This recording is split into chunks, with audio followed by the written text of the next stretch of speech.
Stress management is very important, क्योंकि आजकल लोगों का स्ट्रेस मैनेजमेंट बहुत वीक हो चुका है। Everyone is on the mobile phone.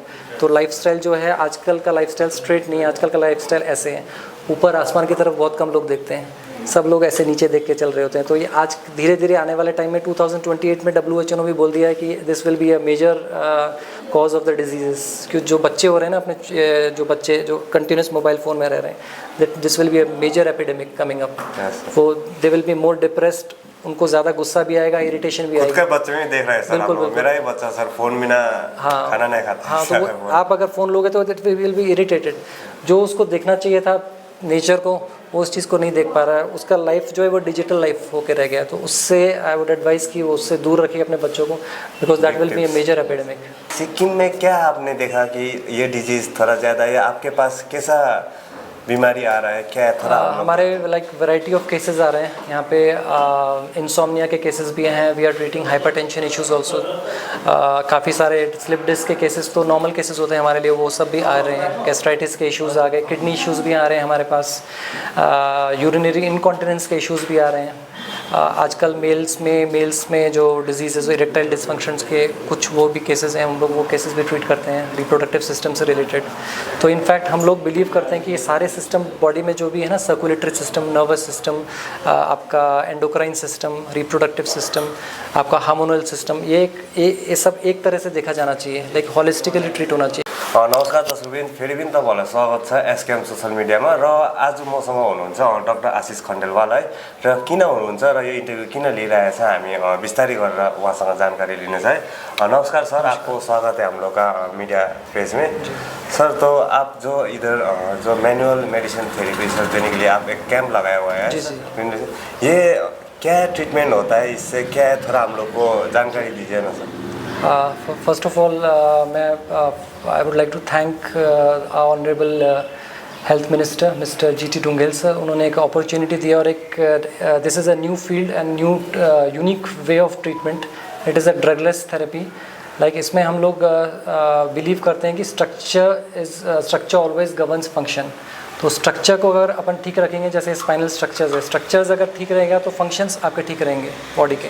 अगर स्ट्रक्चर्स ऑल्टर्ड है तो फंक्शंस ऑल्टर्ड रहेंगे। So this is the basis of our treatment. And इससे आप ऐसी बहुत सारी चीज़ें हैं जो हम लोग मेडिसिन्स ले रहे हैं पेशेंट्स उसके लिए, और कुछ केसेस में रिक्वायर्ड भी है और अदरवाइज़ काफ़ी केसेस में रिक्वायर्ड नहीं है। तो उसके जो साइड इफ़ेक्ट से बच सकते हैं पेशेंट्स, और we can wean them off so many medications and we can permanently cure them of their symptoms. Sir, किस बीमारी का इलाज हो सकता है और आपका प्रीवियस एक्सपीरियंस कैसे आपने इलाज कर चुका है सर, थोड़ा हमको? हाँ, ये एक्चुअली क्या हम लोग मोर देन लाइक 14 ईयर्स से प्रैक्टिस कर रहे हैं इस चीज़ को। इसमें हम लोग जैसे जैसे प्रैक्टिस करते जा रहे हैं तो we encounter various types of cases. इसमें हम लोग पेन के केसेस भी एनकाउंटर करते हैं, और लाइक ब्लड प्रेशर केसेस हो गए, आपके नी पेन्स वगैरह आ गए, इसके अंदर सारे आपके गैस्ट्राइटिस के इश्यूज़ आ गए, आपके डिप्रेशन इश्यूज़ आ गए, इंसोम्निया आ गया, so many metabolic issues, diabetes. So इन सब चीज़ों को हम लोग स्ट्रक्चर से ट्रीट करते हैं। इनफैक्ट स्ट्रक्चर मींस लाइक मैं एग्जांपल देना चाहूँगा छोटा सा। सपोज़ किसी पेशेंट कोई पेशेंट अगर 4-5 साल पहले गिर गया हो, उसको इमीडिएटली वो तुरंत उठ गया, उसको कुछ पता नहीं चला, उसको लगा कि हाँ सब कुछ ठीक है, फिर वो अपना रोज़मर्रा काम करता गया। लेकिन गिरने से क्या होगा, उसका एक स्ट्रक्चर या एक फॉल्ट आ गया उसका स्पाइन में, वो ऑल्टर हो गया। वो ऑल्टर होने से इसमें जो नर्व्स आ रही है जो सप्लाई कर रही है उस ऑर्गन को, वो कंप्रेस हो गई। सो स्लोली क्या होता है, धीरे धीरे वो ऑर्गन अपने 100% एफिशिएंसी से काम नहीं कर पाएगा, क्योंकि वो नर्व कंप्रेस्ड है। तो वो ऑर्गन्स में डिजीजेस स्टार्ट हो जाएगी। This is how diseases sets in our body.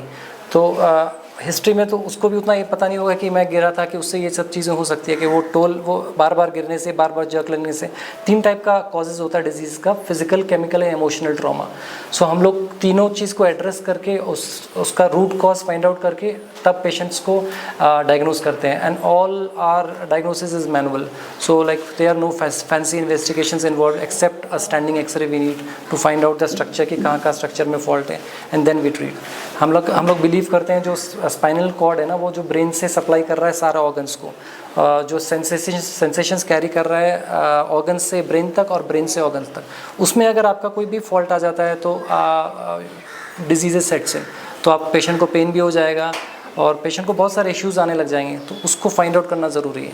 तो वो this is the like root cause treatment. और मेडिसिन ट्रीटमेंट जो होता है और इसमें क्या डिफरेंस थोड़ा हमको सर सपोज लाइक एग्जांपल के लिए मैं आपको बता देता हूँ, जैसे मान लो किसी पेशेंट को हाइपरटेंशन के इशू आ रहे हैं, उसको एंग्जाइटी इश्यूज़ आ रहे हैं, उसको पसीना आने लग गया, एंग्जाइटी इश्यूज़ आ रहे हैं, तो डायरेक्टली फिजिशियन के पास जाके वो उनको टेस्ट लिखते हैं, उसके बाद मेडिसिन प्रिस्क्राइब कर देते हैं। हमारे पास अगर वो आता है तो हम लोग उसका रूट कॉज फाइंड आउट करते हैं। हम लोग फाइंड आउट करते हैं कि क्या उसको was involve any kind of physical, chemical या इमोशनल ट्रॉमा।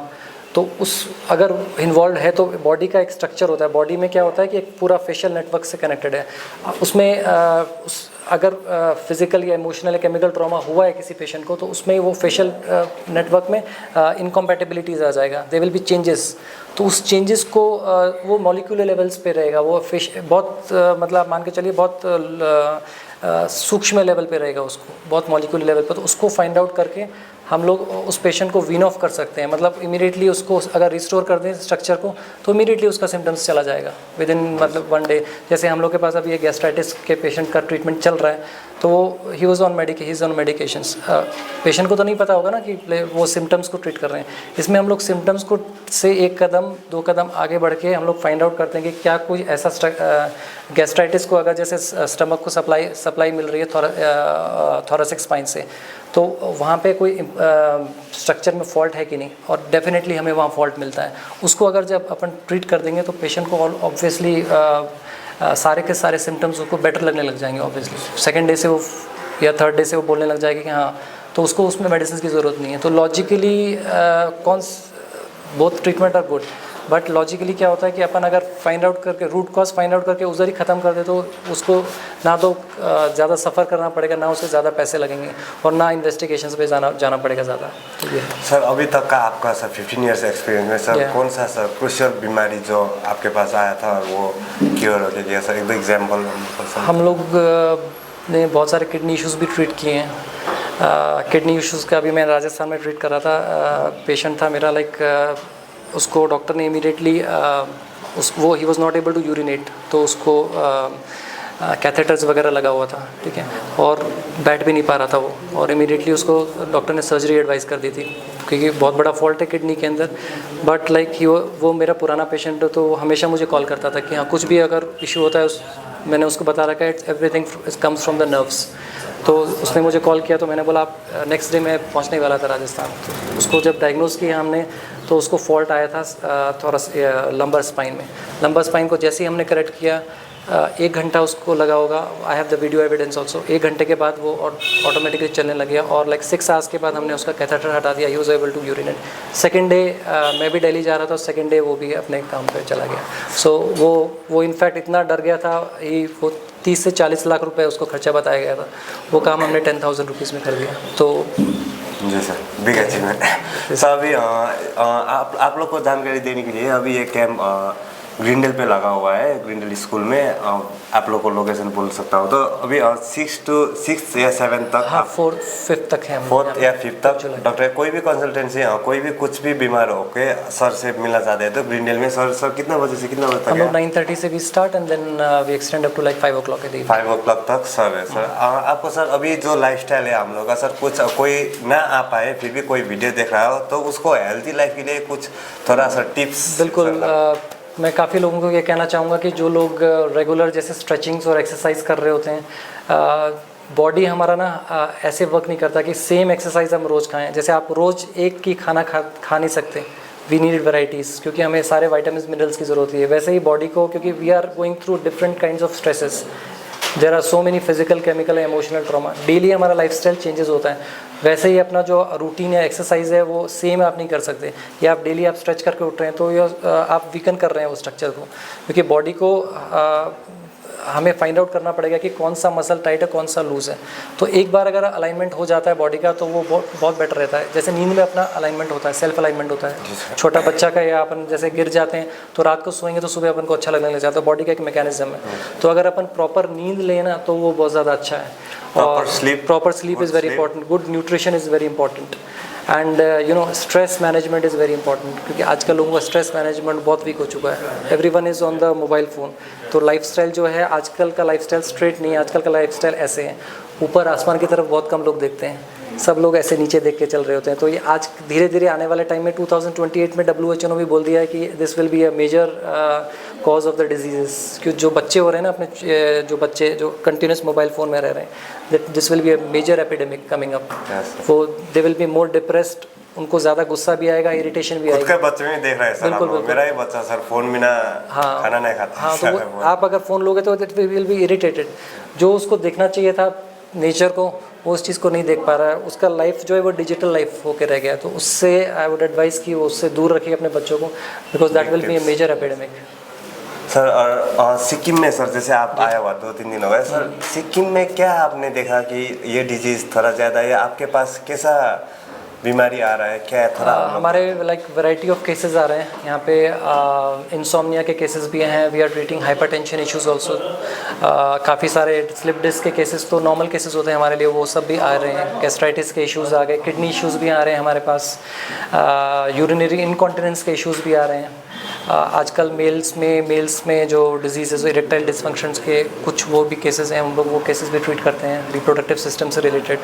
तो इनफैक्ट हम लोग बिलीव करते हैं कि ये सारे सिस्टम बॉडी में जो भी है ना, सर्कुलेटरी सिस्टम, नर्वस सिस्टम, आपका एंडोक्राइन सिस्टम, रिप्रोडक्टिव सिस्टम, आपका हार्मोनल सिस्टम, ये सब एक तरह से देखा जाना चाहिए, लाइक हॉलिस्टिकली ट्रीट होना चाहिए। क्योंकि ये ऊपर वाले ने अपन सबको एक लाइक एक यूनिट की तरह बनाया है, अपन इसको अलग अलग नहीं देख सकते। We can not see it as an isolated system कि आप हार्ट को एक अलग देख रहे हैं और लिवर्स को अलग देख रहे हैं। तो we have to match, because this is the USP of this part of medicine is that we connect all the symptoms, and because we go deeper down into the symptoms of the patient कि क्यों हुआ है उसे। जैसे हमें वो क्यों पता लग जाता है तो it's easy to treat the nerve, specific nerve related to that fault. Thank you sir. हामीसँग हुनुहुन्थ्यो डाक्टर आशिष खण्डेल है, उहाँको जानकारी हामी बादमा तपाईँहरूलाई दिनेछ। Thank you so much Thank you so much, sir. हम लोग Thank you for having me. Thank you for having me. र तपाईँहरूलाई जानकारी दिनुपर्दाखेरि सर अहिले 4-5 तारिकसम्म हुनुहुन्छ। कोहीलाई नि केही बिमारीहरू छ, के जान्नु छ भने चाहिँ तपाईँहरू यहाँ आएर सर्छ। सर और लास्ट क्वेश्चन सर सर आप हमने सुना था आप एक्यूपंक्चर भी करते हैं सर, थोड़ा एक्यूपंक्चर के बारे में सर थोड़ा, क्योंकि इधर उतना आइडिया नहीं है, नॉलेज नहीं है, तो उसके बारे में थोड़ा हमको क्या है sir? Exactly, acupuncture like holistic, जैसे मैंने बोला ना, ये हॉलिस्टिक ट्रीटमेंट है। तो acupuncture restores the homeostasis of the body, the natural balance of the body. It is side effect free and उससे पेशेंट को लाइक फर्स्ट सेकेंड डे के बाद पता लगने लग जाता है कि बॉडी में चेंजेस आ रहे हैं मॉलिक्यूलर लेवल्स पे। तो वो काफ़ी बेटर इक्विप्ड हो जाता है to fight with the diseases. Thank you.